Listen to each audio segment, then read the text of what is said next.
नमस्कार, दर्पण solution YouTube channel पर मैं प्रवेंद्र आपका हार्दिक स्वागत करता हूं। इस वीडियो के माध्यम से हम एनएमएमएस एडमिट कार्ड और एडमिट कार्ड में दी जाने वाली जानकारियां, साथ में एनएमएमएस की फ़ीस किस तरह से भरें। अगर आपने अभी तक एनएमएमएस एग्ज़ाम में बैठने वाले स्टूडेंटों के फ़ीस जमा नहीं कराई है तो उसकी फ़ीस हम ऑनलाइन किस तरह से जमा कराएं, पूरी प्रोसेस इस वीडियो के माध्यम से देखने वाले हैं। गूगल पर हमने एनएमएमएस सर्च किया है और NMMS national means cum merit scholarship Shala Darpan हमें दिखाई देगा। इस पर हम क्लिक करेंगे। क्लिक करने पर हमें साला दर्पण का ये पेज ओपन हो जाता है। यहाँ पर हमें लेफ्ट हैंड साइड में एडमिट कार्ड दिखाई देगा। एडमिट कार्ड पर हम क्लिक करेंगे और यहाँ पर विद्यालय की एनआईसी आईडी यानी साला दर्पण आईडी, जिससे हम साला दर्पण लॉगिन करते हैं, लिखकर सर्च करेंगे। स्कूल की साला दर्पण आईडी यहाँ पर डालेंगे और सामने सर्च बटन से क्लिक करेंगे। सर्च बटन पर क्लिक करते ही जितने फॉर्म हमने स्कूल के स्टूडेंटों के भरे हैं उनकी डिटेल नीचे दिखाई देगी। सबसे पहले सीरियल नंबर है, रोल नंबर है, एसआर नंबर है और स्टूडेंट का नाम, फादर नाम यहाँ पर दिखाई देता है। व्यू पर हमें क्लिक करना है और व्यू पर क्लिक करते ही हमारा एडमिट कार्ड हमें दिखाई दे जाएगा। यहाँ पर डेट दिखाई दे रही है, 26 जून 2022 को एग्ज़ाम होनी है और 9 से 12 एग्ज़ाम होनी है। उसके नीचे प्रमाणित किया जाता है कि विद्यार्थी का परीक्षा शुल्क ऑनलाइन जमा करवा दिया गया है। संस्था प्रधान इसको प्रमाणित करेंगे। अगर अभी तक के ऑनलाइन जमा नहीं कराया है तो उसकी प्रोसेस मैं आपको बताने वाला हूं। आप वीडियो के लास्ट तक बने रहें, पूरी प्रोसेस मैं आपको यहां पर बताऊंगा। प्रमाणित किया जाता है कि परीक्षा शुल्क हमने ऑनलाइन जमा करा दिया, उसकी ट्रांजैक्शन आईडी और डेट हमें यहां पर लिखनी है और उसके बाद ही हमें ये प्रवेश पत्र बच्चे को देना है। अगर किसी विद्यालय के स्टूडेंटों की फ़ीस जमा नहीं हुई है तो उन स्टूडेंटों की फ़ीस जमा हमें करानी है और कराने के बाद ही प्रवेश पत्र देना है। यहाँ पर परीक्षार्थी का फ़ोटो चिपकाना है, फ़ोटो को संस्था प्रधान द्वारा प्रमाणित करना है। 2 फोटो लगेंगे, दोनों फ़ोटो को प्रमाणित करना है और साथ में यहाँ पर फ़ीस की ट्रांजेक्शन आईडी, डेट यहाँ पर डालनी है। इसके नीचे सिग्नेचर और साइन सील यहाँ पर लगेगी संस्था प्रधान की। उसके बाद में फिर से फ़ोटो चिपकेगा और उसको भी प्रमाणित करना है। इस तरह से यहाँ पर ऑप्शन है, सारी डिटेल प्रवेश पत्र को फिल करके देना है स्टूडेंट को। नीचे यहाँ पर परीक्षार्थी जो है वो एग्ज़ाम हॉल में यहाँ पर साइन करेगा। इस तरह से यहाँ पर वीक्षक के साइन हैं। आप देख लीजिए, ये पूरा प्रवेश पत्र है और इस प्रवेश पत्र में जो जो एंट्रियाँ आपको करनी है विद्यालय स्तर पर, उन सभी एंट्रियों को कंप्लीट करके ही दें स्टूडेंट को, जिससे कि स्टूडेंट को परेशान नहीं होना पड़े। एग्ज़ाम डेट है 26 जून 2022 और इस 26 जून को जो एग्ज़ाम होगी, 9 से 12 जो एग्ज़ाम होगी, उसके लिए प्रवेश पत्र डाउनलोड होना चालू हो गया है। तो आप इस तरह से प्रवेश पत्र डाउनलोड कर लें, प्रिंट कर लें। प्रिंट करने के बाद में उसमें ट्रांजैक्शन आईडी और डेट लिख दें। अगर आपने अभी तक जमा नहीं कराई है फ़ीस तो फ़ीस को जमा करा दे। मैं आपको एक बार प्रोसेस साला दर्पण के स्कूल लॉगिन पर ले जाकर दिखवा देता हूं किस तरह से हमने पहले फ़ीस जमा की थी।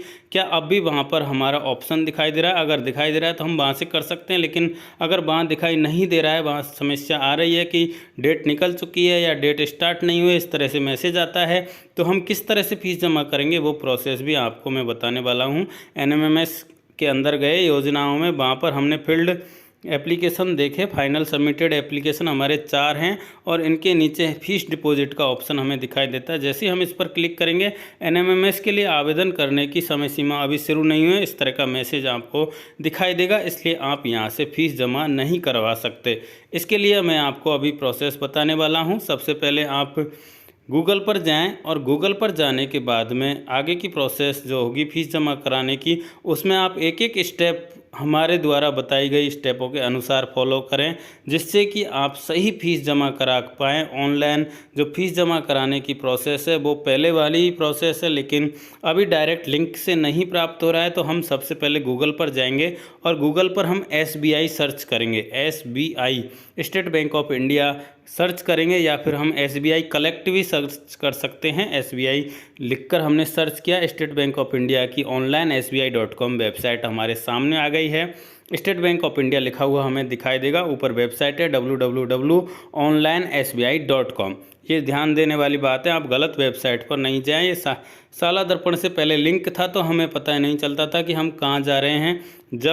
लेकिन अभी यहाँ पर हम जब आ रहे हैं तो हम SBI की वेबसाइट onlinesbi.com पर आएँ और यहाँ पर हमें ऊपर दिखाई देगा SB collect, SB state bank collect का ऑप्शन हमें दिखाई देगा। देख लीजिए हमारा कर्सर जहाँ पर रुका हुआ है SB कलेक्ट नाम का ऑप्शन हमें दिखाई दे रहा है। आप एक बार और कंफर्म हो जाएं, यहाँ पर SB कलेक्ट आपको दिखाई देगा।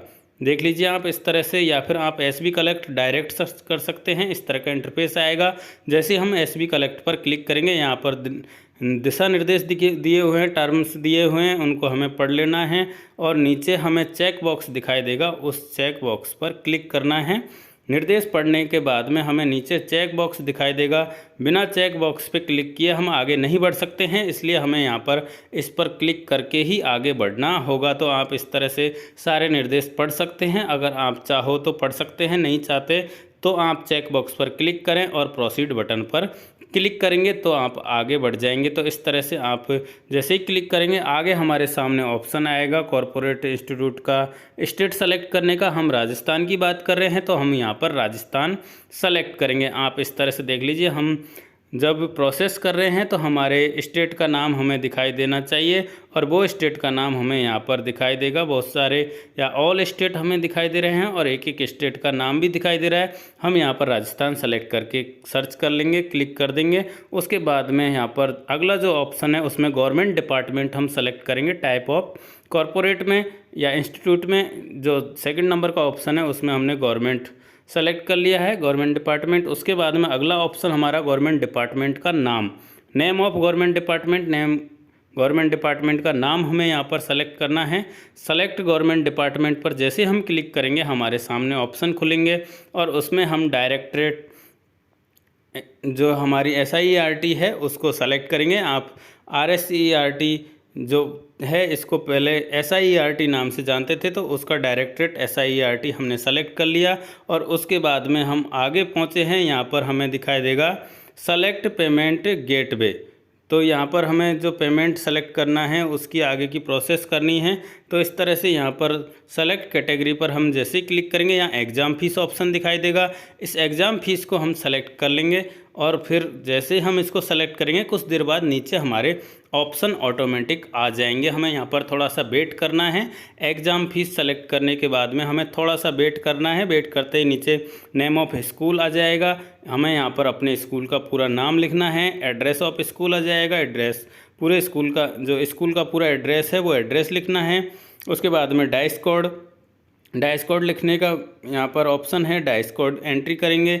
उसके बाद में नंबर ऑफ़ जर्नल स्टूडेंट, अगर हमारे जो NMMS के हमने फॉर्म भरे हैं उसमें जर्नल कैटेगरी के स्टूडेंट हैं तो हम यहाँ पर उनकी संख्या भरेंगे। इसमें OBC और जर्नल दोनों ही काउंट होते हैं तो आप OBC और जर्नल के जो स्टूडेंट हैं उनको जर्नल में काउंट करके उनकी संख्या यहाँ पर भरेंगे। इसी तरह से number of ST SC student, तो हम यहाँ पर SC और ST दोनों कैटेगरियों के जो टोटल स्टूडेंट हैं उनकी संख्या भरेंगे।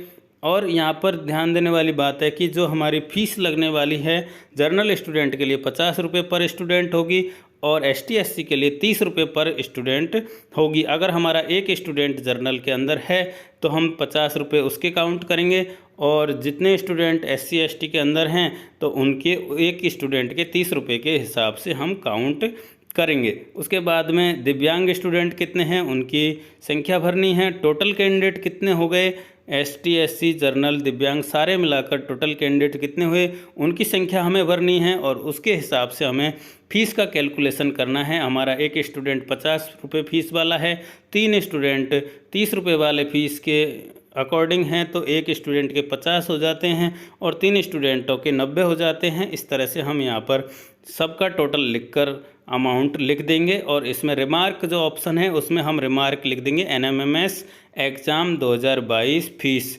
तो यहाँ पर फ़ीस NMMS फ़ीस एग्ज़ाम 2022 इस तरह से लिख देंगे। इसके बाद में हम जैसे नीचे जाएंगे नाम पूछेगा, डेट ऑफ बर्थ पूछेगा तो हम जो डिपॉजिट कर रहे हैं फ़ीस वो अपने स्वयं का नाम, स्वयं का डेट ऑफ बर्थ और मोबाइल नंबर, ईमेल ID यहाँ पर फिल कर दें और फिल करने के बाद में सामने कैप्चा लिखा हुआ है उस कैप्चा को हम भर देंगे। कैप्चा भरने के बाद में हमारे सामने नीचे सबमिट बटन आएगा। ये सारी एंट्री हम मिलान कर लेंगे। मिलान करने के बाद हम जो सबमिट बटन है उस सबमिट बटन से आगे सबमिट करेंगे और सबमिट करने के बाद हमें आगे फिर से ऑप्शन दिखाई देंगे। उन ऑप्शनों को हम फॉलो करते जाएंगे और हमारे सामने कई सारे ऑप्शन दिखाई देंगे। यूपीआई से पेमेंट करना, पेटीएम से पेमेंट करना, कार्ड से पेमेंट करना, क्रेडिट कार्ड से पेमेंट करना।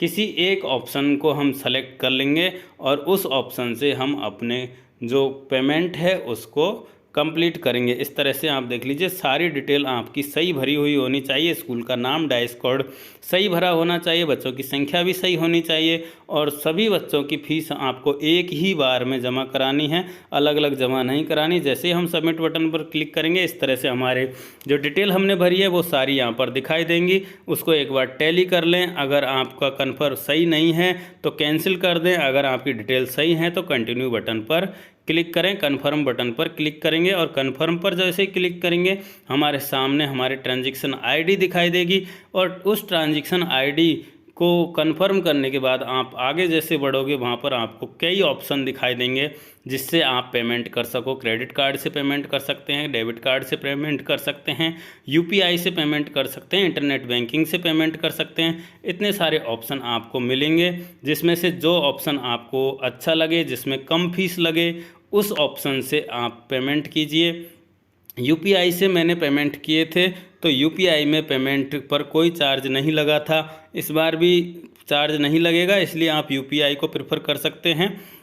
यूपीआई के माध्यम से पेमेंट करने पर चार्ज नहीं लगेगा। कार्ड पर पेमेंट करने पर 11-12 रुपये तक चार्ज लग सकता है, इसलिए आप देख लें जहाँ पर चार्ज लग रहा है उसको छोड़कर आप फ्री वाले ऑप्शन जैसे यूपीआई है उसके माध्यम से पेमेंट कर सकते हैं। और पेमेंट करने के सक्सेसफुली होने के बाद आप यहाँ से प्रिंट रसीद को प्रिंट कर सकते हैं। अपनी रसीद तुरंत प्रिंट कर लें, आपको बाद में दिक्कत आएगी, क्योंकि प्रिंट रसीद का जो क्रमांक है यानी ट्रांजैक्शन आईडी आपको हर स्टूडेंट के प्रवेश पत्र पर लिखनी है और प्रवेश पत्र पर उसकी डेट लिखनी है। इसलिए आप उस रसीद को संभाल के रखें, अपने पास रखें, जिससे आराम से आप उन बच्चों की ट्रांजैक्शन आईडी, इस फीस जमा होने की ट्रांजैक्शन आईडी उन बच्चों को उनके प्रवेश पत्र पर लिख कर दे सकते हैं, जिससे आपको या बच्चों को कोई समस्या नहीं आएगी।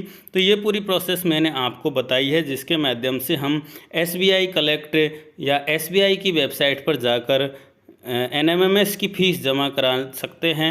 अगर आपने पहले फ़ीस जमा नहीं कराई है, किसी कारणवश आप भूल गए हैं, तो 26 जून को एग्ज़ाम होने वाली है, उससे पहले पहले आप ये फ़ीस जमा कराएं और फ़ीस जमा कराने के बाद में स्टूडेंट के जो प्रवेश पत्र है उस पर उसकी फ़ीस की डिटेल भरें और उसके बाद आप उस बच्चे को प्रवेश पत्र दें। संस्था प्रदान द्वारा प्रमाणित होना चाहिए, फ़ोटो भी प्रमाणित होना चाहिए। इस तरह से आपको एक बार मैं वापस से प्रोसेस दिखा देता हूं। हम एसबीआई सर्च करेंगे, एसबीआई की वेबसाइट पर जाएंगे, स्टेट बैंक ऑफ इंडिया आपको लिखा हुआ दिखाई देगा, onlinesbi.com वेबसाइट है। जैसे हम यहाँ पर क्लिक करेंगे हमें यहाँ पर दिखाई देगा एसबी कलेक्ट। एसबी कलेक्ट पर हम क्लिक करेंगे।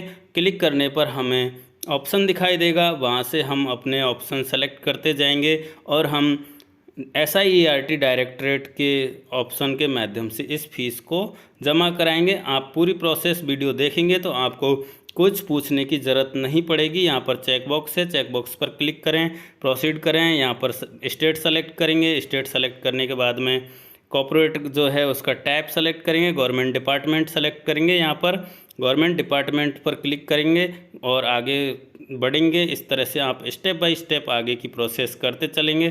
डायरेक्टर SIERT 8th सर्वे आप यहाँ पर सेलेक्ट करेंगे, सबमिट करेंगे। सबमिट करने के बाद में एग्ज़ाम फीस सेलेक्ट करेंगे, स्कूल की डिटेल सबमिट करेंगे। डिटेल सबमिट करने के बाद में आप अपनी डिटेल सबमिट करेंगे। नेक्स्ट बटन पर जाएंगे, वहाँ पर आपको ट्रांजैक्शन आईडी दिखाई देगी। उस आईडी के आधार पर आप अपनी फ़ीस जमा कराएंगे। फ़ीस जमा कराने के बाद में आप रसीद कलेक्ट करेंगे। रसीद कलेक्ट करने के बाद उसमें से ट्रांजैक्शन आईडी और डेट स्टूडेंटों के प्रवेश पत्र पर लिखेंगे। इस तरह से ये पूरी प्रोसेस हमारी हो गई है, जिसके माध्यम से हम NMMS की फ़ीस जमा करा सकते हैं। आशा करता हूँ आपको ये वीडियो पसंद आया होगा। वीडियो पसंद आया है तो लाइक करें, कमेंट करें और जिन साथियों को इस वीडियो की ज़रूरत है उन्हें पहुँचाएँ। वीडियो देखने के लिए आप सभी का बहुत बहुत धन्यवाद।